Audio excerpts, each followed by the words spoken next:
News India 27 नव्या पिढीचं नवं माध्यम। अंबड गावचे शेतकरी नेते तथा सामाजिक कार्यकर्ते साहेबराव दातीर यांच्यावर शनिवारी रात्री अज्ञात व्यक्तींनी हल्ला केल्याची घटना घडली। नाशिक मुंबई आग्रा महामार्गावरील रायगड नगर परिसरात कंपनीतून काम आटोपून घरी परतत असताना हा हल्ला झाल्याची प्राथमिक माहिती आहे। या घटनेत दातीर जखमी झाले असून त्यांच्यावर नाशिकमधील एका खासगी रुग्णालयात उपचार सुरू आहेत। घटनेची माहिती मिळताच संबंधित पोलीस कर्मचारी घटनास्थळी दाखल झाले।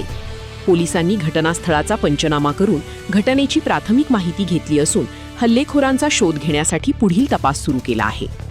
साहेबराव दातीर हे अंबड परिसरातील शेतकरी व नागरिकांच्या विविध प्रश्नांसाठी सातत्याने आवाज उठवत असतात। रस्त्यांची दुरवस्था, खड्डे तसेच नागरिकांच्या मूलभूत समस्यांविरोधात त्यांनी यापूर्वी आंदोलनेही केली आहेत।